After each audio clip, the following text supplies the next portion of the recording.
সবাইকে প্রণাম, নমস্কার। সাপ্তাহিক কথামৃত পাঠের আয়োজনে সবাইকে স্বাগত জানাচ্ছি।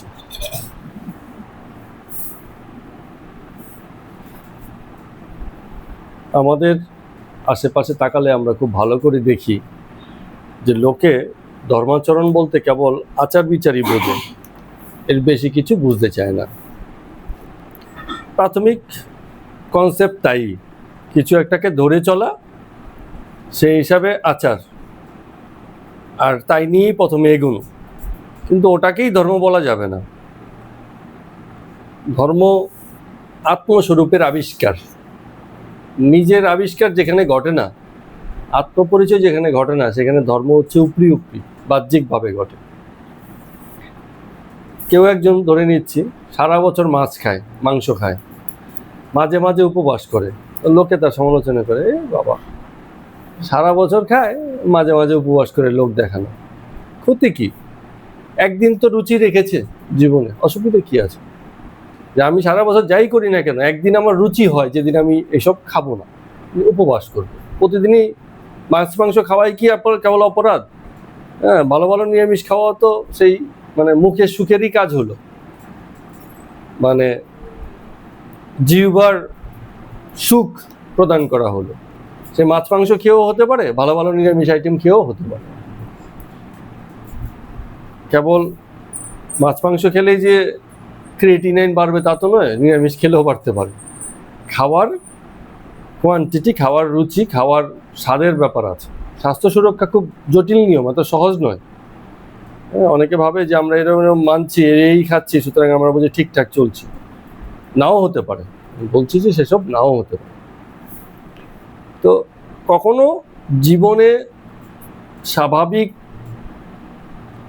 চলতে চলতে যদি জীবনে রুচি আসে, আরো ভালো কিছু করতে চাই, যা করছি তার থেকেও উঁচু কিছু করতে চাই, এমন রুচি যদি থাকে, তাহলে তাতে কোনো দোষ নেই, তাতে সমালোচনা করা উচিত নয়। কিছু তো রেখেছে রুচি, একেবারে অজ্ঞান তো হয়ে যায়নি, একেবারে আসক্ত তো হয়ে যায়নি। ক্ষতিটা কোথায় হয়? লোককে দেখাচ্ছে নিরামিষ খায়, কিন্তু গোপনে গোপনে যদি মাংস খায়, তাহলে ক্ষতি হয়ে যাচ্ছে। অথবা দাবি করছে যে আমি নিরামিষাশী, কিন্তু গোপনে গোপনে মাছ মাংস খায়। গোপন করা উচিত নয়। যেমনই হোক, বিষয়টায় পরিষ্কার থাকা উচিত। ব্যক্তি কখন উন্নত হয়? যদি তার রুচি আর সেই রুচির ব্যাপারে স্পষ্টতা থাকে। স্পষ্টতা নেই, নিজের কাছে স্পষ্ট নেই, ঠিক করছি না ভুল করছি, হ্যাঁ, ভালো করছি না মন্দ করছি, উচিত করছি কি অনুচিত করছি, নিজের কাছেই নিজে স্পষ্ট নয়। ঔচিত্যের জ্ঞান, ঔচিত্যের বিচার যে রাখবে, সে নিজেই নিজেকে ঢেকে রেখেছে, তেমন হলে মুশকিল। তো বিচার হারিয়ে বিচারকের ভান করলে মুশকিল। যে আমি খুব বড় বিচারক, কিন্তু আমি জানি আমার বিচার নেই, আমি পক্ষপাত দুষ্ট বিচারক, যার সঙ্গে সেটিং তার পক্ষে রায় দিই। জগতে এরকম হচ্ছে, কিন্তু চারদিকে তাই হয়। দুঃখজনক হলেও সত্য, অনেক সময় কোর্টের বিচারকরাও পক্ষপাত দুষ্ট হয়ে যান, টেবিলের তলা দিয়ে বিচারের রায় নির্ধারণ হয়ে যায় এরকম। অথবা প্রভাবিত, ভয় দেখিয়েও করতে পারে, অথবা ক্ষমতার লোভ দেখাতে পারে। হয়তো টাকা দেয়নি, অন্য কিছুর লোভ দেখে দিয়েছে, অন্য কিছু করে দিয়েছে। অনেক সময় হয় না যে আমি টাকা চাই না, কিন্তু আমার ছেলে বা মেয়েকে এই স্কুলে ভর্তি করিয়ে দিন, কি আমার এই করে দিন, ওই করে দিন। কত রকম সুযোগ সুবিধার অভাব আকাঙ্ক্ষী আছে। যার টাকার অভাব নেই, সে অন্যরকম সুবিধা চাইবে। সে বলবে টাকার লোভ আমাকে দেখাতে পারবে না, আমাকে অন্য কিছু দিয়ে খুশি করতে পারবে, এরকম। কিন্তু এই যে অন্য কিছুর লোভ, যে লোভ, সেটাকে বুঝতে তো হবে যে আমি টাকা নিলেই, ঘুষ খেলেই যে দোষ তা নয়। কেবল ঘুষেই দোষ, আর বাকি কিছুতে দোষ নেই। কাউকে ফেভার করলাম, কাউকে কিছু করে দিলাম, তাতে কোনো ইসে নেই, সেসব কিন্তু হবে না। হ্যাঁ, সেসব বলা যায় না। অনেকের পুরস্কারের লোভ থাকে, বলে আমাকে একটা পুরস্কার দিয়ে দাও, তাতেই খুশি। টাকা পয়সা লাগবে না, একটা মেডেল দিয়ে দাও, তাতেই খুশি। তো কত রকম, এক একজনের এক এক রকম। কেউ আছে যে এই যে রাজনীতির খেলা চললো মাঝখানে কিছুদিন, অনেকের আছে যে না, রাজনীতি করে টাকা ইনকাম করবে তা না, ক্ষমতায় থাকবো, ক্ষমতা দেখাবো, এটাই আমার খুশি। আমার টাকা চাই না, আমি ক্ষমতাবান হয়েছি, লোককে দাবি রাখতে পারছি, নিজে উচ্চ আসনে বসতে পারছি, এতেই খুশি। ক্ষমতাবানদের তাই হয়, এরা টাকা চায় না। পরে 100 টাকা দামের চটি, কিন্তু ক্ষমতাও নেই, এইরকম। তো বিষয়টা হচ্ছে এগুলো ব্যক্তি নিজের ব্যাপারে রুচি এবং স্পষ্টতা রাখে না, তখনই এরকম হয়। এই ধরনের লোককে বলে স্প্লিট পার্সোনালিটি। হ্যাঁ, মানে কি রহস্যময় চরিত্র, বাইরে দেখায় একরকম, ভিতরে আরেক রকম। বসে আছে সাধু হয়ে, কিন্তু ভিতরে ভিতরে কামনা বাসনা লোভ লালসা নানান রকম ষড়যন্ত্রের প্রতিমূর্তি। তো এগুলো মানে দ্বৈত বা বহুরূপী। এখন দ্বৈতও না, দুই হলেও বোঝা যায় যে হ্যাঁ এরকম না হয় এরকম, কিন্তু বহু রকম। এখন ব্যাপারটা হয়ে গেছে তাদের চরিত্র বা তার চেহারা বহু রকম। কটাকে আবিষ্কার করবে লোকে? কাছের লোক একরকম জানে, আর দূরের লোকের কাছে একরকম সে প্রকাশ করে নিজেকে, এই রকম। তো পরিষ্কার থাকা উচিত। যার আত্মপরিচয় ঘটে না, সে লোককে কি উপদেশ দেবে, কি মানে লোককে বলবে? যে নিজের ভালো মন্দ স্বীকার করতেই শেখেনি, সে কি করে অন্যকে বলতে পারে এই পথে যাও ওই পথে যাও, এটা করো ওটা করো, এটা করা উচিত এটা করা উচিত না? নিজের ক্ষমতা এবং নিজের দুর্বলতা দুটোকেই পরিষ্কার জানতে হয়, যে আমি এটুকুনো পারি আর এটুকুনো পারি না, এই আমাকে দিয়ে হয়, এই আমাকে দিয়ে হয় না। এই ব্যাপারে পরিষ্কার জ্ঞান না থাকলে লোকে কেবল স্বপ্ন দেখবে, উচ্চাকাঙ্ক্ষী হবে, আর জীবন অত্যন্ত ভুল সিদ্ধান্তে কাটাবে। কল্পনা প্রবণ হওয়াটাও ঠিক নয়। অনেকে আছে আবেগের জায়গা থেকে কল্পনা প্রবণ, যে আমি যদি এই করি তাহলে আমার সঙ্গে এই ঘটতে থাকবে, এই ভালো বিষয়গুলো হতে থাকবে। এই যে কল্পনা, এই যে চিন্তা, এই যে ভবিষ্যৎ ভাবনা, প্রাপ্তির আকাঙ্ক্ষা, এগুলো মানুষের মধ্যে গড়ে ওঠে, এগুলো তাকে ভুল স্থিতিতে ফেলে দেয়। তার স্থিতি, তার অবস্থানটা ঠিক হয় না, তখন সে ভুগতে থাকে। তো এই যে আলোচনা, এর বিষয়টা কি, মূল বিষয়টা কি? মূল বিষয়টা হচ্ছে জানা। কি জানবে? আত্মাকে জানবে। অনেকে বলেন আত্মাকে কষ্ট দেওয়া যাবে না, হ্যাঁ, আত্মার সুখী সুখ, আত্মার ইচ্ছাই ইচ্ছা, আত্মার দুঃখই দুঃখ, এরকম অনেক সময় বলে। তো এত যে ক্রিয়া প্রতিক্রিয়া যে আত্মা দেখায়, যে ব্যক্তি আত্মপরিচয় লাভ করে সে জানে সেটা আত্মা নয়, সেটা তার মন। আমরা যেটাকে আত্মা বলে ভুল করি, আত্মা খুশি হচ্ছে, আত্মা দুঃখ পাচ্ছে, হ্যাঁ, আত্মার ইচ্ছে হচ্ছে, ভিতর থেকে ইচ্ছে হচ্ছে, আমার আত্মা বলছে যা গিয়ে ওটা খেয়ে আয়। তো আত্মা নয়, সেটা আমারই মন। মনকেই আত্মা বলে ভুল করি। জগতে এই মনেরই খেলা, আত্মাকে জানাই যায় না। আত্মার খুশিও নেই, দুঃখও নেই, ইচ্ছেও নেই, কিছু নেই। আত্মা একটা সক্ষমতা, এই সক্ষমতাকে ধরে আমরা এই মনের খেলাটা খেলি। আত্মা কেন্দ্রে আছে, কিন্তু ওকে দেখা যায় না। ও কেন্দ্রে আছে বলে বৃত্তটা দাঁড়িয়ে আছে, আর সেই বৃত্তের মধ্যে নানান রকম খেলা, তাই না? এরকম ব্যাপার। তো এই বৃত্তিরই খেলা, আমাদের অন্তর্গত বৃত্তিরই খেলা। মনের মধ্যে বিভিন্ন রকম বৃত্তির ঢেউ ওঠে, এমনি এমনি ওঠে। এক অদ্ভুত জিনিস মানুষের মনকে করে রেখেছে। এই যে কত রকম কিছু মানে করতে থাকে এবং মানুষকে দিয়ে করাতে থাকে। তো লোকে ভুল করে কি, এই মনকে চেনে না বলে অনেক সময় সে তার নিজের আত্মপরিচয় কি, এই মনকেই চেনা, আত্মাকে চেনা না। আত্মা মানে আত্মা, কিন্তু সে আত্মাকে চেনা নয়, আত্মাকে চেনা যায় না, ওই মনটাকে চেনা যায়। মানে এর অর্থ হচ্ছে অনাত্মাকে চেনা যায়। এই কথাটা সুন্দর। সত্যকে জানা যায় না, মিথ্যাকে জানা যায়। মিথ্যাকে জানলে সত্যটা এমনি এসে যায়। হ্যাঁ, তো মিথ্যাকেই জানা যায়, মনকেই জানা যায়। মনকে যদি জানে, মনের এই যে গতিবিধি এগুলোকে বুঝে নিল, মনের শয়তানি, মনের ভালো মানুষ, সবটাই বুঝে নিল সে, তখন সে এই মনকে চিনেছে বলে সে আত্মাতে স্থিত থাকে। যেমন একটা ওই যে কম্পাসের পেন্সিলটা বৃত্তটা আঁকে, কিন্তু কেন্দ্রে কি থাকে, কাঁটাটা কেন্দ্রে থাকে না, ওই কেন্দ্রে থেকেই বৃত্তটা আঁকা হয়। তো কেন্দ্রে ওই সেন্টারে কাঁটাটা থাকে, সেন্টারে কাঁটাটা থাকলেই চলবে। সেন্টারটা কোথায় আছে ও দেখতে হবে না, ও দেখার কোনো জায়গা নেই, কারণ সেন্টার একটাই, ওর উপরে দাঁড়িয়েই বাকি কিছু ঘুরছে। ওকে আর কিভাবে দেখবে, ও তো দাঁড়িয়েই আছে সেখানটা। কিন্তু বৃত্তটাকে দেখা যায়। গোল একটা বৃত্তকে আমরা দেখলাম, হ্যাঁ দেখি তো বৃত্তটা হয়েছে কিনা, গোল হয়েছে কিনা। আমরা ছোটবেলায় বৃত্ত থেকে খুব গোল হতে হতে শেষে দিয়ে গিয়ে আবার পেন্সিল বা কাঁটা কম্পাস যদি হয়, নড়বড়ে হয়, গোল করতে করতে মাঝখান দিয়ে ছপড়ে যাবে, আর গোল হবে না। শক্তপোক্ত থাকলে কাঁটা কম্পাসটা একদম সুন্দর গোল হবে। আর একবারে হয় না, অনেক সময় একবার এদিকে অর্ধেক, আবার ঘুরিয়ে এদিক থেকে অর্ধেক করতে হয়, তাহলে একদম ঠিকঠাক গোল হবে। একবারে ঘুরাতে গেলে অনেক সময় ছড়ে যায়, ঠিক আছে, এরকম ব্যাপার। তো যার এই কাঁটা কম্পাস ঠিক আছে, মানে কি বিচার ঠিক আছে, যন্ত্র ঠিক আছে, ভিতরে স্থিরতা আছে, প্রলব্ধ নয়, লোভে পড়ে যায় না। হ্যাঁ, আমাদের একজন লোভে পড়ে দোকান দিয়ে দিয়েছে রাস্তার উপরে, কত রকম ঘটনা, ঠিক আছে। তো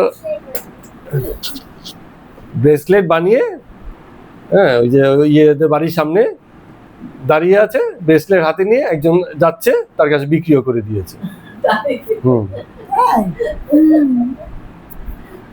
তো এইরকম এগুলো কি হচ্ছে, সৃজনশীলতাকে যখন অর্থমূল্যে দেওয়া হচ্ছে, সৃজনশীলতা গেল। হ্যাঁ, এখন কেবল চিন্তা করতে হবে যে একটা ব্রেসলেট করবো আর কাকে ধরাবো, হ্যাঁ, এই চিন্তা করলে হবে। তো যাই হোক, এগুলো মজা করেই বলছি। আত্মপরিচয়, আত্মপরিচয় তাহলে কি হলো? আত্মাকে জানা, তাই তো? তাই নয়, ওই তো ভুল করছি, মনকে জানা। আত্মাকে জানা তো অনেক দূরের ব্যাপার। হ্যাঁ হ্যাঁ বললে হবে না, ঠিক আছে, শুনে শুনে হ্যাঁ হ্যাঁ ঠিক আছে কোনো রকম হ্যাঁ বলে টাইমটা পাস করি না, সময়টা কাটা নিয়ে কথা, ওই বললে হবে না। আত্মাকে জানা না, মনকে জানা। এই যে মনের যে খেলাটা কত রকম খেলাচ্ছে আমাদেরকে দিয়ে, ঠিক আছে, এই খেলাটাকে জানা। ওই ব্যাটারি দিলে পরে খেলনা তো কত রকম খেলে, ঢোল বাজায়, নিচে গিয়ে বেড়ায়, এদিক ওদিক ঘোরে, হ্যাঁ কত রকম। কিন্তু এটা যে কিভাবে কাজ করছে সেটাকে জানতে হবে, সে তখন বিজ্ঞানী। না হলে বাকি সব হচ্ছে কি, ওই যে অবুঝ খেলোয়াড়, ওই খেলনার জন্য কান্না করছে, খেলনাকে নিয়ে খেলছে, কিন্তু জানে না খেলনা কি করে কাজ করছে। তা আমাদের অবস্থা তাই, আমরা মনের যে পরিচালনা, সেই পরিচালনাই আমাদের জীবন চলছে, কিন্তু মন যে কিভাবে চলছে, মন যে ইটসেলফ কি জিনিস, সেটা আমরা কিন্তু বোঝার চেষ্টা করি না। এই জন্য মন নিয়ে অনেক কথা হয়। আত্মা নিয়ে কি কথা বলবো, কে জেনেছে আত্মাকে? মন নিয়ে 10টা কথা, মনের দুর্বলতা, মনের সবলতা, হ্যাঁ এসব নিয়ে কথা। এই বলেই মনের সঙ্গে নিজের আত্মপরিচয় ঘটে এবং ব্যক্তি তখন শক্তপোক্ত হয়ে যায়। নাহলে এই যে অনেকে আছে বলে, কিরে মন মরা হয়ে বসে আসিস কেন? বলে ভাল লাগছে না, কেন জানি না, মন আজকে ভালো না। হ্যাঁ, এর অর্থ কি? এর অর্থ হচ্ছে কোথাও না কোথাও শূন্যতা, কোথাও না কোথাও একটা হাহাকার। তার মানে তার মন যে কি চাইছে সে নিজে জানে না, কন্ট্রোলই নেই তার কোনো মনের উপর, যে কারণে সে জানেই না তার কেন মানে মন খারাপ। এটা অর্থ হচ্ছে সে আরো কিছুতে ইনভলভ হতে চায়। তাকে যদি কেউ বলতো চল এবার ঘুরে আসি, তার মন এবার ঠিক হয়ে যেত। কেউ যদি বলতো চল ফুচকা খেয়ে আসি, তার মন ঠিক হয়ে যেত। কেউ যদি বলতো চল দুজনে মিলে টিভি টুভি দেখি, হ্যাঁ দুজনে মিলে পিএনপিসি করি, হ্যাঁ তাতে মন ঠিক হয়ে যেত। মানে মনকে কোথাও ব্যস্ত রাখতে পারলে ঠিক আছে। আর মন যখনই মুক্ত হচ্ছে তখন তার মনটা খারাপ হয়ে যাচ্ছে, কারণ মন মুক্ত হলে পরে, এই জন্য অনেক সময় ঠাকুর বলতো না যে একা থাকো, নির্জনে একা থাকো। নির্জনে একা থাকলে কার সঙ্গে থাকা হয়? নিজের মনের সঙ্গে থাকা। তো মনের সঙ্গে তখন মানে ওই আত্মপরিচয় ঘটনাটা তখন ঘটে, না হলে কিন্তু ঘটে না। যখন আমরা ব্যস্ত থাকি তখন কোথায় মন কোথায় আমরা, এসবের মানে হদিস থাকে না, হুঁশ থাকে না। এই জন্য নির্জনে থেকে নিজের মনের সঙ্গে মনের বৃত্তির খেলাটাকে চিনে নিতে হয় এইভাবে। তো আগে এই বিষয়গুলো খুব ছিল। আগে ঋষি মুনি যারা ছিলেন তারা কি করতো? ধ্যান করতো, বছরের পর বছর ধ্যান, দিনের পর দিন ধ্যান। বাল্মীকি ধ্যান করতে করতে ওয়েট টিভি উঠে গেছে শরীরের মধ্যে, এরকম অবস্থা। মানে ধ্যান ভাঙছে না, কঙ্কালসার শরীর। হ্যাঁ, মানে যতক্ষণ পর্যন্ত সিদ্ধি লাভ না হচ্ছে ততক্ষণ পর্যন্ত ধ্যান চলবে। বটবৃক্ষের নিচে ধ্যান চলছে। হ্যাঁ, মানে বটবৃক্ষ কি হচ্ছে? পবিত্রতার প্রতীক, মুক্তির প্রতীক। তো সেসবের নিচে অন্ধকার গুহায় ধ্যানস্থ হচ্ছে। তো এইরকম লম্বা সময় ধ্যানস্থ চলতো, আত্মপরিচয় ঘটতো, ব্যক্তি তার নিজের মনকে জয় করত, মনের বৃত্তির খেলাটাকে প্রশমিত করে মনকে নিজের বশে আনত। এই যে সাধনা, এই সাধনা হলেই আত্মপরিচয় ঘটে, ঈশ্বর লাভ ঘটে। এগুলো খুব প্রাথমিক এবং হওয়া চাই, না হলে হবে না। শুধু আচার, যে কথা দিয়ে শুরু করেছিলাম, শুধু আচার বিচার দিয়ে ধর্ম হয় না। ধর্ম মানে হচ্ছে যেই পথ অবলম্বনের দ্বারা ব্যক্তির আত্মপরিচয় ঘটে, সেটাই ধর্ম। কি বলছি, ধর্ম কোনটা? ভাই, যখন ব্যক্তির নিজের আত্মপরিচয় ঘটে তাকে তখন ধর্ম, যে পথের দ্বারা, হ্যাঁ, যে পথ অবলম্বনের দ্বারা, হ্যাঁ, যে রীতি, যে পদ্ধতি, যাই কিছু বলি, ধর্ম হচ্ছে সেই পথ, পদ্ধতি, অবলম্বন, উপায়, যেগুলোকে আশ্রয় করে ব্যক্তি তার নিজের আত্মপরিচয় ঘটান। আত্মপরিচয় ঘটতে কি লাগবে? আত্মাকে না কাকে জানতে হবে? মনকে। মনকে জানতে হবে। মনকে জানলে আত্মপরিচয় ঘটে। ঠিক আছে? তো প্রারম্ভিক এই আলোচনা দিয়ে আজকে কথামৃতে পর্ব সংখ্যা 164 শুরু করছি। একদিন শ্রীরামকৃষ্ণ আর বিজয়কৃষ্ণ গোস্বামী দক্ষিণেশ্বর কালীবাড়িতে বসে কথাবার্তা কহিতেছিলেন। শ্রীরামকৃষ্ণ বিজয়বাবুকে বলছেন যে কামিনী কাঞ্চন ত্যাগ না করলে লোক শিক্ষা দেওয়া যায় না। হ্যাঁ, তো দেখো না, কেশব সেন ওইটি পারলো না বলে কি হলো শেষটা? কেশব সেন হচ্ছে যে ব্রাহ্ম সমাজের প্রতিষ্ঠাতা নয়, উনি আচার্য ছিলেন সেই সময়। প্রতিষ্ঠাতা সম্ভবত রাজা রামমোহন রায়। রাজা রামমোহন রায়। হ্যাঁ। তো তো কি হলো শেষটা? যে মানে এত লেকচার দিলেন, কিন্তু শেষ পর্যন্ত ওই জিনিসটাকে প্রতিষ্ঠা করতে পারলেন না, ধরে রাখতে পারলেন না। এই যে আদর্শটাকে লোকের মধ্যে মানে শেষ পর্যন্ত রাখতে পারলেন না। আজকে ব্রাহ্ম সমাজের চল কোথায়? কোথাও তো দেখি না ব্রাহ্ম সমাজের লোকজন চোখে পড়ে না, লুপ্ত হয়েছে। হ্যাঁ, তো তুমি নিজে ঈশ্বরের ভিতর, কামিনী কার্যের ভিতর থেকে যদি বলো সংসার অনিত্য, ঈশ্বরী বস্তু, তো তোমার কথা কে শুনবে? কারণ তুমি নিজেই তো সেসবে ইনভলভ, লোকে শুনতে চাইবে না। হ্যাঁ, ওই যেটা ঠাকুর বলে, নিজের কাছে গুড়ের নাগরি রেখে পরকে বলছো গুড় খেও না। নিজে একটা টুকরি রেখেছে, গুড়ের টুকরি, হ্যাঁ, আমার কাছে আছে, কিন্তু তুমি কিন্তু গুড় খেও না। এরকম যদি কেউ বলে, লোকে মানবে তার কথা? বলবে হ্যাঁ ঠিক আছে, আপনি বলছেন, আমি মেনে নিলাম। একটু পরে গিয়ে নিজেও একটা বলবে, ওনার কাছে দেখে এসছি, ওরম দাও বা তার থেকে একটু বড় দাও, এরকম একটা গুড়ের টাকরি দাও। তো চৈতন্যদেব যদি সংসার ত্যাগ না করতেন, তাহলে তার পক্ষেও এই লোক শিক্ষা দেওয়া সম্ভব হতো না। বুদ্ধদেব সংসার ত্যাগ করেছিলেন বলেই মানে সম্ভব হয়েছিল। আজকের দিনেও আমরা যাদেরকে সন্ন্যাসী মহারাজ হিসেবে জানি বা চিনি, তাদের এই ত্যাগের জন্যই তাদের এই সম্মানটা। হ্যাঁ, আমাদের সেই ত্যাগ হয়ে ওঠে না বলে তাদের কথাকে আমরা এত গুরুত্ব দিই এবং এত উচ্চ জ্ঞান করি। তো কপ যাবে বললে পিপল খণ্ড তৈরি করেছিলাম। পিপল পাতা মানে হচ্ছে অশ্বত্থ গাছ। অশ্বত্থ গাছ আলাদা, বড় বড় হয়, লতানো। ও আচ্ছা, তো পিপল খণ্ড তৈরি করলাম মানে কপ যাবে বলে, উল্টো বিপত্তি হয়ে গেল, কপ আরো বেড়ে গেল। যদি এই হয় তাহলে তো মুশকিল। তো নবদ্বীপের লোক প্রথম ওই ইসেকে মানে ব্যঙ্গ করতো, বলে নিমাই পণ্ডিত বেশ আছে, বাড়িতে সুন্দর স্ত্রী, প্রতিষ্ঠা, অর্থের অভাব নেই, সবই তো ঠিক আছে, তার পক্ষেই মানে নাম কীর্তন করা সম্ভব। আমাদের ঘরে তো অভাব, আমরা নাম কীর্তন কি করে করব? খাওয়ার যন্ত্রণা, পড়ার যন্ত্রণা, সন্তানের যন্ত্রণা, তার তো যন্ত্রণা নেই, ফলে সে সারাদিন এসবই করতে পারে, এরম ভাবতো। তো সেসব মুখ বন্ধ করার জন্য মানে সংসার ত্যাগ, ঘর ত্যাগ করলে যে না দরকার নেই, আমার কিছু নেই হওয়াটাই দরকার। তাহলে রামকৃষ্ণদেব ঠাকুর বলছেন যে ব্যাপারগুলো কি হয় বলতো?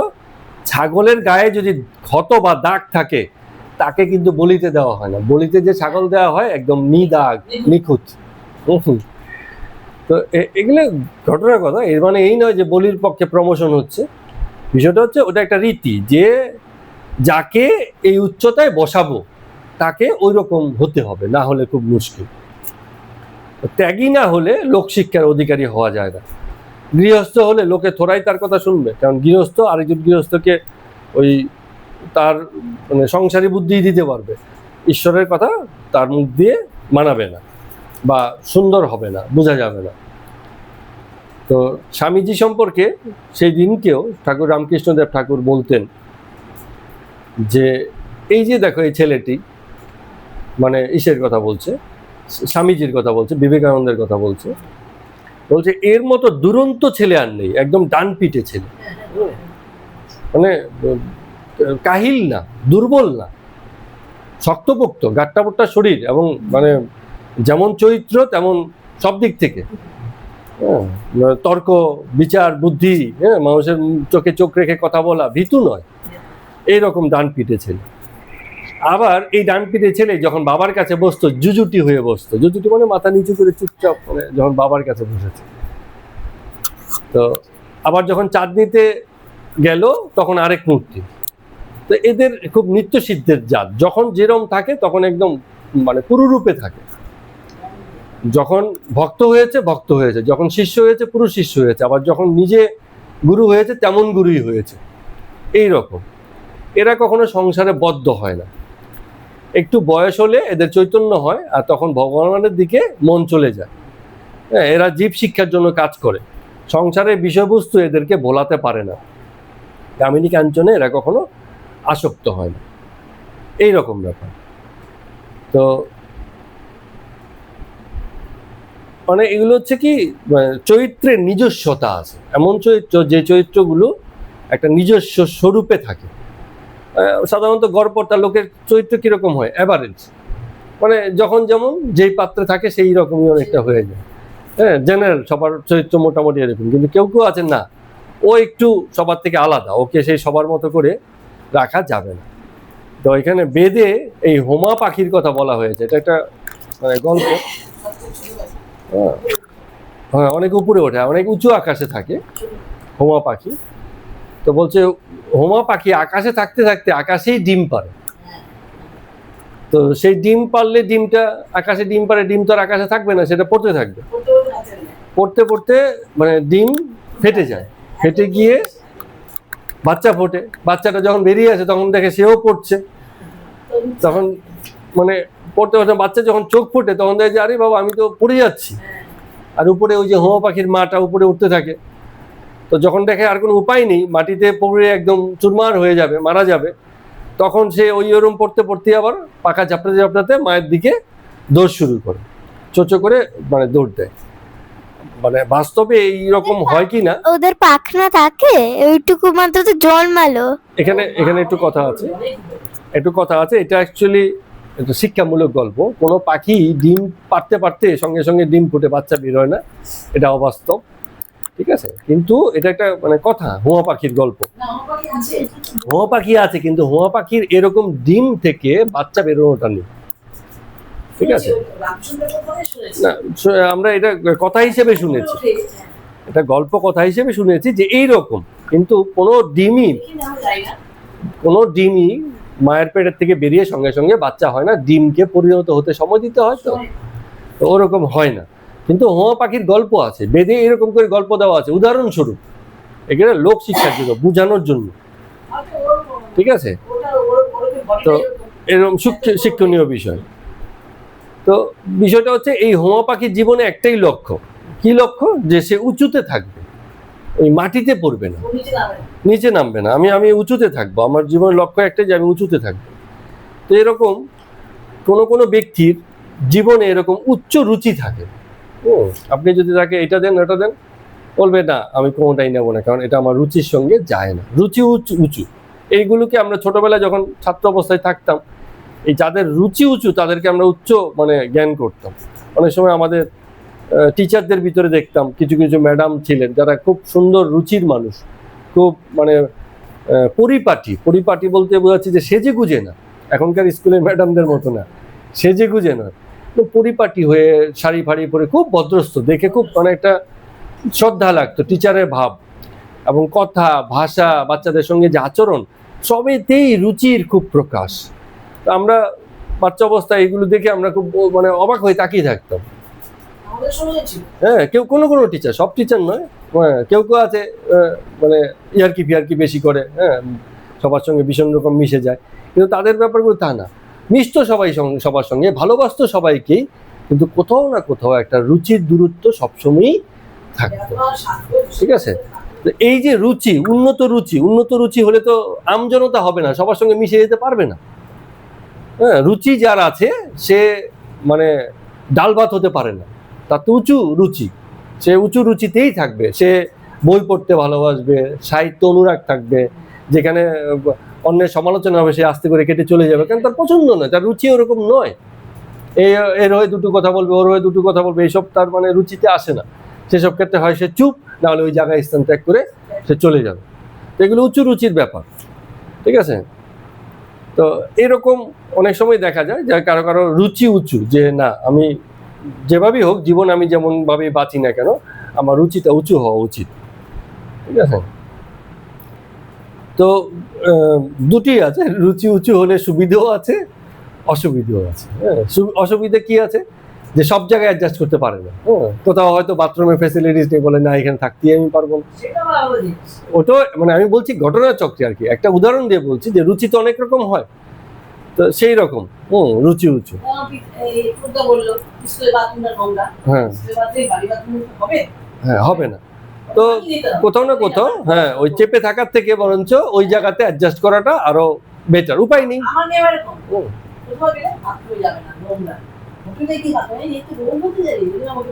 আমি তো এক ভদ্রলোক, ওই যে আপনার কোনো এক ঘটনাতে মুম্বাইয়ে পরিচয় হয়েছিল ঘুরতে ঘুরতে।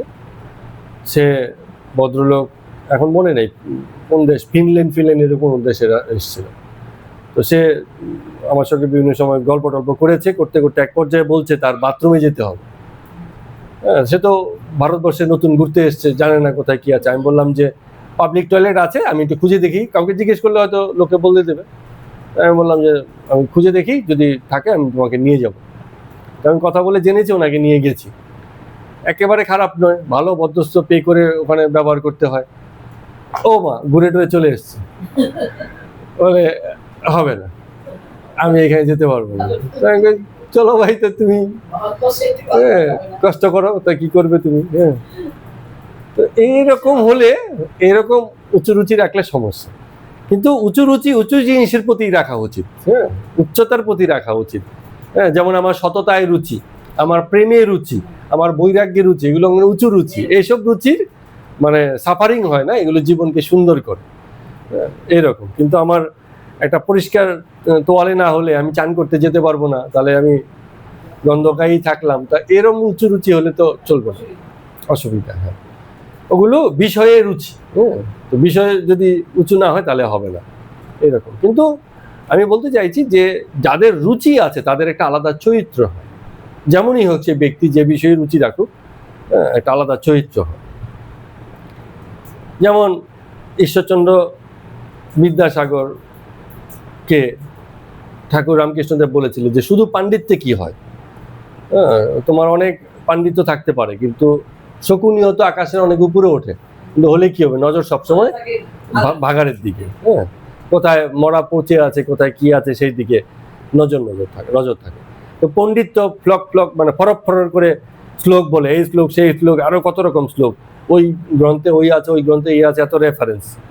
হ্যাঁ, কিন্তু যদি হরি পাদপদ্মে মন না থাকে, যার আত্মপরিচয় না ঘটে, যার ঈশ্বর দর্শন না ঘটে, সে এইসব শ্লোক ফ্লোক বলে কি করবে, লোককে খুশি করবে যে আমি এত জানি। তো এইসব জানার ভিতর দিয়ে কিছু হয় না। জানি এই যে কথাটা, কে জানে, সেই কর্তার আবিষ্কার যদি না ঘটে, শুধু জ্ঞানী হওয়া যায়, হ্যাঁ, মানে কর্তা সেখানে প্রকাশিত হয় না।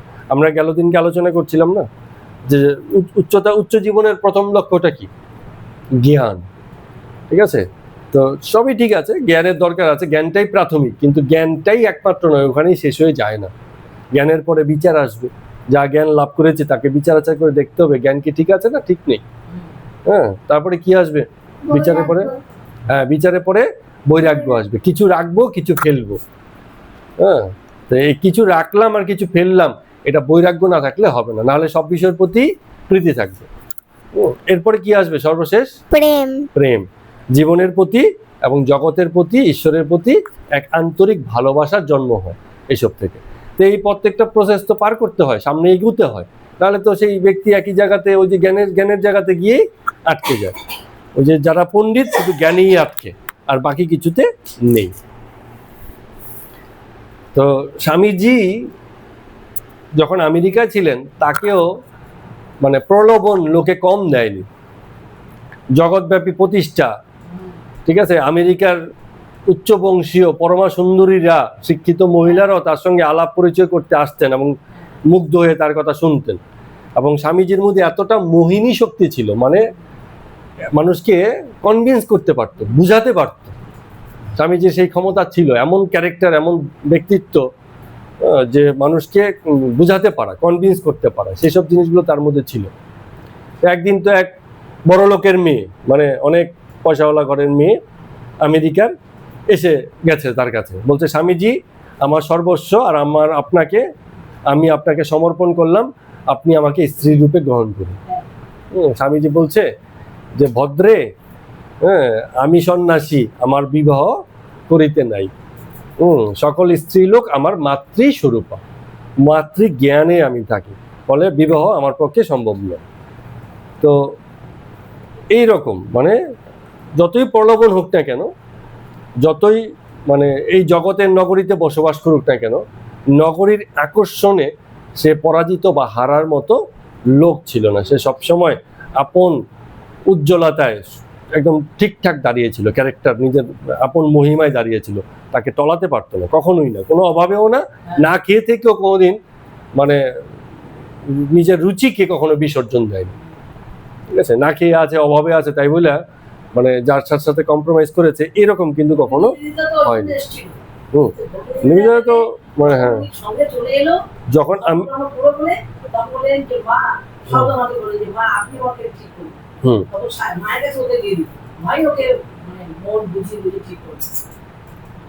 তো পরমহংসদেব কি বলতেন, ঠাকুর রামকৃষ্ণদেব, ওদের তিনটে জিনিস, জ্ঞান, ভক্তি, কর্ম, এই তিনটে ঈশ্বরের কাছে পৌঁছাবার পথ। জ্ঞান মানে কি, এটা আমরা আলোচনা করেছিলাম। জ্ঞান মানে কি হচ্ছে, জ্ঞান কোনটা? জগতের বিষয়ে জানা। একদম একদম ঠিক, জগতের বিষয়ে জানাটাই জ্ঞান। জগতের বাইরে কিছু জানা যায় না। ওই সুদূর মহাকাশে, স্বর্গে নরকে ঈশ্বর কোথায় কিভাবে আছে জানা যায়, এগুলো জানা যায় না। আমরা আমাদের জগতের, আমাদের ক্ষমতার, আমাদের ইন্দ্রিয়ের যত বিষয় আছে তার মধ্য দিয়ে যা কিছু আমরা জানতে, বুঝতে, অনুভব করতে পারি তাই জ্ঞান। এর থেকে উঁচু কোনো জ্ঞান নেই। জ্ঞান কোনো উঁচু জিনিস না। অনেকে বলে জ্ঞান মানে খুব উঁচু, না, জ্ঞান খুব সাধারণ জিনিস, জগৎ বিষয়ে জ্ঞান, একদম ঠিক কথা।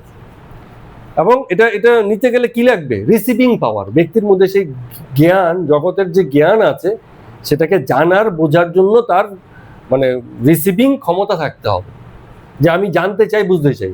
সেখানে রুচি নয়, সব বিষয়ে জ্ঞান, যেটা ভালো লাগছে, যেটা বুঝতে পারছি, যেটা সামনে আসছে সেটা সম্পর্কে জেনে নিচ্ছি। মানে এটাকে সহজ করে আমি একটা কথা প্রায় বলি না, সেটা হচ্ছে আন্ডারস্ট্যান্ডিং, বোঝা, যে আমি বুঝলাম জিনিসটা কি। ঠিক আছে, একটা খেলনা চলছে, আমি জানি যে খেলনাটা কিভাবে চলছে। এই যে ফেসবুকের এত খেলা, আমি জানি ফেসবুক কিভাবে মানুষের সঙ্গে মানে প্রতারণাগুলো করে, মানুষের ইন্টেনশনকে নিয়ে কিভাবে কাজ করে মানুষকে এই একটা মোবাইলের স্ক্রিনের মধ্যে আটকে রাখে। তা আমি এটা জানি, এই অ্যালগোরিদমটা আমার জানা আছে। তো শুধু ফেসবুক জানলে বা ব্যবহার করলে হবে না, ফেসবুকের অ্যালগোরিদমটা জানতে হবে, যে কি করে ফেসবুকটা চলে, কি করে এত লোক একটা বিষয়ে একটা জায়গাতে গিয়ে আটকে আছে, এটার কৌশলটা জানতে হয়। এটা হচ্ছে আন্ডারস্ট্যান্ডিং, এটা হচ্ছে জ্ঞান, জগৎকে বোঝা। আর তারপরে কি বলছে, ভক্তি। ভক্তিটা কি, আজকে আলোচনা করেছি ভক্তিটা নিয়ে। ভক্তি মানে হচ্ছে রুচি। হ্যাঁ, প্রথমত মানুষ যখন জন্মায় তার সবকিছুতেই ভক্তি থাকে। বাচ্চাকে তুমি যা দেবে সবই মুখে ঢুকাবে, তবে ঢুকাবে কিনা, তাই না? তার মানে কি, ওর তো বিচার নেই, ও কেবল মানে রিসিভ করতে রাজি আছে। ঠিক আছে, তো জগতের বিষয়, কামিনী কাঞ্চন, আবার ঈশ্বর ভাবনা, এই সবই এক পর্যায়ে। কিন্তু ভক্ত কি, রুচি রাখে, যে জগতের বিষয়ে মন নাই আর ঈশ্বর বিষয়ে মন আছে। তাহলে ভক্তি কোনটা, সেটা হচ্ছে কোনো এক বিশেষ বিষয়ে রুচি, ওটা হচ্ছে ভক্তি, সহজ করে বললে, তাই কি না? ভক্তি মানে প্রেম। ভক্তি মানে প্রেম না, ভক্তির পরে প্রেম, ভক্তির উপর ভিত্তি করে তবে প্রেমটা আসে। তার মানে কি, আমি ভক্তি রেখেছি অর্থ আমি রুচি রেখেছি, আমি সবকিছুই এখন নিই না। হ্যাঁ, আমি আমার রুচিতে যা পড়ে, যা মেলে তার সঙ্গে আমি নিই। আর কর্ম কর্ম কখন ঘটে এটা আমরা আলোচনা করেছিলাম গেল দিনকে। কর্ম কখন ঘটে? বিচারের থেকে কর্মের উদ্ভব হয়। বিচার করলাম এটা উচিত আর এটা অনুচিত, এটা উচিত আর অনুচিত শুধু এই বিচার করে বসে থাকলে হবে? যেটা অনুচিত তাকে দূর করতে হবে, যেটা উচিত সেটাকে করতে হবে। তার মানে যার বিচার আছে সে তখন কর্ম করতে প্রবৃত্ত হয়। বিচার না থাকলে কর্ম ঘটবে না, ঠিক আছে? আমি বিচার করে দেখলাম আমার এখন স্কুল যাওয়া উচিত, তো বিচার করে বসে যাব? তার মানে কি যখনই বিচারটা ঘটলো তখনই আমার কর্মের প্রয়োজন পড়লো। আমি যে বিচারটা করলাম যে স্কুল যাওয়া উচিত, এই উচিতটা আমাকে করে দেখাতে হবে, আমাকে স্কুলে যেতে হবে। তার মানে কি হচ্ছে, যখন কর্ম ঘটে কোনো বিচার ছাড়া কর্ম হয় না, ঠিক আছে? বিচার যখন ঘটবে তখন কর্ম করবে। যে আমি একটা নতুন চাকরি পেয়েছি, বিচার করে দেখলাম যে এই যা মাইনে দিচ্ছে এতে আমি খুশি না, কিন্তু আবার এও বিচার করলাম যে আমার হাতে তো কোনো কাজ নেই, তো আমাকে এটাই আনন্দের সঙ্গে করতে হবে। হ্যাঁ, যতক্ষণ পর্যন্ত এতে বেটার না পাচ্ছে ওটাই আমাকে করতে হবে, তাহলে ওটাও বিচার। তখন সে কি হলো, যেটা প্রথমে অসন্তুষ্টি, বিচার করে দেখলো এতে আমার চলে না, আবার বিচার করে দেখলো না এটাই আমার একমাত্র পথ, এটুকুতেই পাচ্ছি, এটুকু দেওয়ার তো লোক নেই কেউ, ঠিক আছে? তো তাতেই খুশি, যেমন ওকে 2 টাকা দিলেই খুশি, ও তো দেওয়ার কেউ নেই, 2 টাকা 5 টাকা পেলেই খুশি। আবার ওকে একটু বড় হয়ে গেছে, ও 2 টাকা 5 টাকা চলবে না, ওর একটুখানি বেশি চাই। তো যখন উপায় থাকে না তখন অল্পতেই খুশি। তো এইরকম ব্যাপার। তার মানে কি হচ্ছে যে যখনই বিচারটা এসে গেল তখন কিন্তু কর্ম করার ইচ্ছাটা আসলো, প্রবৃত্তিটা আসলো প্রতিদিনই। আজকে যেমন বিচার করে দেখলাম অনেকদিন ধরে নিরামিষ খাচ্ছি, আজকে ভালো একটা মাছ রান্না করবো, বিচার করে বসে গেলাম, তো মাছ আর খাওয়া হবে না, মাছ তখন রান্না করতে হবে। তো যখনই বিচার ঘটে এবং বিচারের মধ্য দিয়ে যে সিদ্ধান্তটা আসে সেই সিদ্ধান্তটাকে বাস্তবায়ন করার জন্যই কর্মের প্রয়োজন হয়। আর যার বিচার নাই ও একদম আলসে, কি যেন বলে এগুলোকে, আলসে যারা আছে সারাদিন বাড়িতে বসে থাকে, নড়ে না চড়ে না, একটা কি যেন আরো অনেক রকম আছে, অলস, বেকার, আরো এরকম বিভিন্ন নামে বলে, ঠিক আছে? হ্যাঁ, অলস, ভীষণ রকম অলস, মানে কোনো কাজ নেই। হ্যাঁ, তার মানে কি ওর বিচার নেই, ওর ভিতরে কোনো কিছু চলছে না, ও কিছু রিসিভও করে না, বিচারও করে না, ওর জীবনে কর্মের প্রয়োজনও পড়ে না। যে বিচার করেছে তার কর্ম করতেই হবে, তার ভিতরে কর্ম প্রেরণা আসবে, বিচারের মধ্য দিয়ে কর্ম প্রেরণা আসে। আমি বিচার করে দেখলাম যে ও আজকে যা দুষ্টামি করছে ওকে 2 ঘা দেওয়া উচিত, বিচার করে বসে রইলাম। হ্যাঁ, তো বসে থাকলে হবে না, 2 ঘা তখন দিতে হবে। এইরকম যখন বিচার ঘটে যায় তখনই কর্মপ্রবণতা চলে আসে। তো এগুলো ঠাকুর যে বলছেন এগুলো ভিতরে শুধু জ্ঞান, শুধু ভক্তি, শুধু কর্ম বললে আমরা উপরি উপরি একটা কিছু বুঝি। যখন আমরা এদের গভীরে জানবো, বিশেষ করে গীতাতে তো এইসব বিষয়ে অনেক আলোচনা করা হয়েছে, এক একটা অধ্যায় জ্ঞানযোগ, ভক্তিযোগ, কর্মযোগ অধ্যায় ধরে ধরে আলোচনা করা হয়েছে। তো এই চিত্তশুদ্ধির জন্য গুরুর উপদেশ নিয়ে যথার্থ অনাসক্ত হয়ে যে কর্ম করবে সেই যথার্থ কর্তা। অনাসক্ত না হলে কর্তা আর কর্তা হতে পারে না, অধীন কর্তা হয়ে যায়, চাকর হয়ে যায়, কর্তা তখন চাকর হয়ে যায়। হ্যাঁ, মানে অনেক সময় কি হয়, বসের কথা না শুনে অনেক সময় যে কর্মচারী আছে বা অধীনস্থ যারা আছে তারা নিজের মতো করে কর্ম করতে পারে, হয়তো সে ওটাকে আরো ভালো বুঝেছে, এরকম হয়, বলে না ঠিক আছে আপনি বলছেন অসুবিধা নেই, আমি একটা বুঝেছি, আমি এটা করে দেখাচ্ছি আপনাকে। সে এমন কিছু দেখালো যেটা তার ইয়ে থেকেও বাইরে, বস হয়তো প্রত্যাশা করে আর এরকম হয়ে গেল ব্যাপারটা। তো তার মানে কি হচ্ছে, সে শুধু চাকর হয়নি, এমপ্লয়ি হয়নি, তার একটা বিচার রেখেছে এবং সে কর্তা হয়েছে যে আমি যে হতে পারে আমি চাকরি করছি কিন্তু যা করছি আমি বুঝে শুনে করছি, আমি এই ব্যাপারে সচেতন। ওই যে বস বলে দিয়েছে আমি করে দিয়ে বেরিয়ে গেলাম, ভালো হলো মন্দ হলো যা বলেছে তাই তো গেছে, আমার কি দোষ? এখন বাঙালি কর্মসংস্কৃতি তাই হয়েছে, বাঙালি হচ্ছে তুমি আমাকে দাও কি করতে হবে বলো, আমি করে দিয়ে চলে যাচ্ছি, আমার এর থেকে বেশি আমি ভাবতে রাজি নই। এই জন্য মানে কর্মসংস্কৃতি খুব খারাপ, একমাত্র উপর থেকে আদেশ এলেই করে, নালে করে না, এরকম ব্যাপার, নিজের বিচার বুদ্ধি লোপ করে গেছে। তো এগুলো খুব কঠিন, এই জন্য বলছে গীতাতেও বলা হয়েছে যে কর্মযোগ বড় কঠিন, কারণ যে কর্ম করছে সে যদি যথার্থ কর্তা না হয়, তাকে দিয়ে সঠিক কর্ম হবে না। কর্ম হবে কিন্তু সঠিক কর্ম হবে না। সঠিক কর্ম করতে গেলে কর্তা হতে হয়, তার বিচার থাকতে হয়, সে জানবে কি করে এটা হয়। না হলে কি হচ্ছে, আসক্তি এসে পড়ে অথবা অনুরাগ এসে পড়ে, যাকগে আমার করার দরকার আমি করেছি, এর বেশি কিছু চাই না। তো অনেকে মনে মনে ভাবে আমি অনাসক্ত হয়ে ঈশ্বরের সকল কর্মফল সমর্পণ করে কাজ করছি, জীব সেবা করছি, দান ধর্ম করছি, হ্যাঁ, কিন্তু ভিতরে ভিতরে লোকমান্য হবার ইচ্ছে, আমি যে এই করছি লোকে আমাকে মানে ভাববে। অনেকে তো নিজের নামের সঙ্গে লাগায় সমাজ সেবক, হ্যাঁ, নামে মানে নিজে কি করে এইগুলোকে মানে অ্যালাউ করতে পারে যে আমার সঙ্গে এই জিনিসটা লাগিয়ে দাও। হ্যাঁ, তো এগুলো কর্তা বুঝতে পারে না। কর্তা ভাবে যে আমি অনেক উঁচু কাজ করছি, সুতরাং আমার এই দরকার। তো যারা এরকম গৃহস্থ, গৃহ, পরিবার পরিজন, আত্মীয় কুটুম্ব এরকম সবকিছু নিয়ে চলে কর্ম করে এবং ভাবে যে জগতের উপকার করছে, তারা পরার্থে স্বার্থত্যাগ করে কোনোদিনই কর্ম করতে পারে না। তাদের একটা উদ্দেশ্য থাকে, সেই রকম ব্যাপার। ওই যে সামান্য একটু রুচি থাকলো, যেটা আলোচনা করছিলাম, একদিন হয়তো চললো, কিন্তু প্রকৃত রুচি সবসময় থাকা উচিত। যার ভক্তি এসে গেছে সে রুচি কোনোদিন ছাড়তে পারবে না। যেমন আমাদের মাতাজিকে যদি বলা হয় কোনো কারণে মাছ খেতে হবে, মাতাজি তো এও বলবে যে জীবন দিয়ে দেবো কিন্তু মাছ আর খাওয়া হবে না, যা ছেড়েছি ছেড়েছি। মানে উচ্চ রুচি, এত উচ্চ রুচি যে ছাড়তে রাজি নয়, চাতক পাখির মতো, যে তেষ্টায় ছাতি ফেটে যাচ্ছে কিন্তু বৃষ্টি হলেই জল খাবো, না হলে আর জল খাবো না, এইরকম। তো এইরকম ভক্ত হতে হয়। ভক্ত শক্ত ভক্ত, ভক্ত দুর্বল হলে হবে না। একটুখানি বায়াস করে দিল, ডাক্তার বললো না না এবার শিঙ্গি মাছের ঝোল না খেলে আপনি আর বাঁচবেন না, তো বললো যে যা গিয়ে শিঙ্গি মাছ নিয়ে বেঁচে তো থাকি। তো এরকম না, কেউ কেউ না ও এরকম দরকার নেই, মরে যাবো তাতে অসুবিধা নেই, কিন্তু যেটা ছেড়েছে ও আর কোনোদিন খাবো না বা ধরবো না, এইরকম মানে শক্তভক্ত। এটা উদাহরণ, এটা কিন্তু ফলো করতে বলছি না যে যে ছাড়বে সে ওটাই করবে, এরকম না। হ্যাঁ, ব্যক্তির কর্তা সিদ্ধান্ত নেবে, সেসব বিষয় আলাদা, কিন্তু দৃঢ়তা থাকা উচিত যে আমি রুচি এত রেখেছি যে সেই রুচিটাকে আমি বর্জন করতে পারি না। তো সংসারীরা যে সকল বস্তু গ্রহণ করে, নারদ, সুখদেব, জনকাদি রাজা, ঠিক আছে, এরা সেসবকে নিয়ে কাজ করলেও তারা লোক সংগ্রহার্থে, লোক শিক্ষার্থে কাজ করে।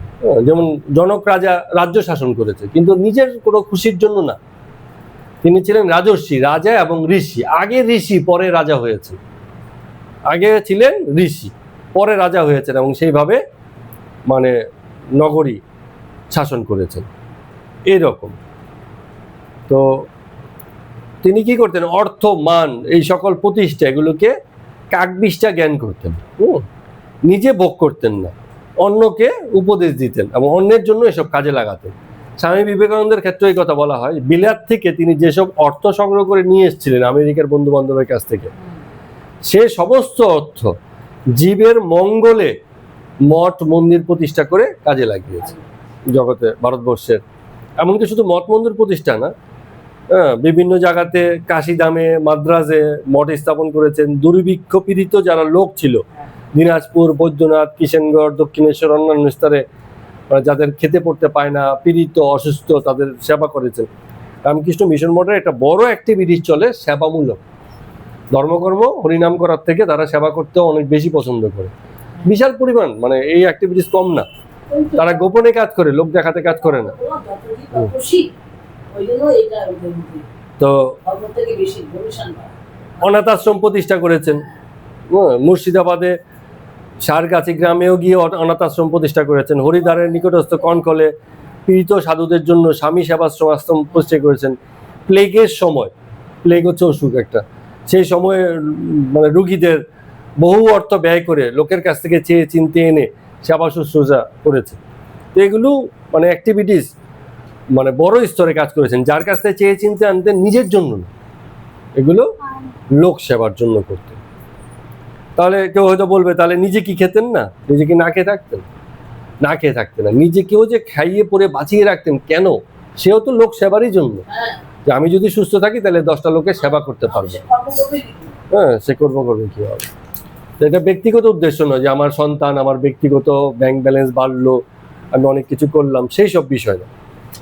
এইভাবে মানে স্বামীজি সম্পর্কে বলতে গিয়েও সেদিনকে ঠাকুর রামকৃষ্ণদেব মানে এই রকম ভাবে বুঝিয়েছেন যে স্বামীজি এমন চরিত্রের মানুষ যার ভক্তি আছে অর্থাৎ রুচি আছে, বিশেষ রুচির বিচারের মানে রাখতেন জীবনের প্রতি, এবং জ্ঞান তো ভীষণ রকমই ছিল। এই সব কিছু নিয়ে একটা আলাদা চরিত্রের মানুষ হয়ে উঠেছিলেন স্বামীজি। হ্যাঁ, কিন্তু শিক্ষাটা পেয়েছিলেন রামকৃষ্ণদেবের কাছে। রামকৃষ্ণদেবের ধীরতা কম, প্রেম ভাব বেশি, কোমলতা বেশি, নরম বেশি, মাতৃভাব। যে স্বামীজি নিজেই তো বলতেন যে আমার হচ্ছে মাতৃভাব, মাতৃজ্ঞান করেছে, সকলকে সন্তান জ্ঞান করে। বলে মায়ের কি হচ্ছে কোমল ভাব, সন্তান এসে দুটো কড়া কথা বললেও হেসে দিচ্ছে, অত মানে রাগ করে নেই, এইরকম। ঠিক আছে, তো আজকের মতো কথামৃত পাঠ এখানেই শেষ করছি। সবাইকে প্রণাম এবং নমস্কার। যেখানে রামকৃষ্ণ মঠ আছে, যেমন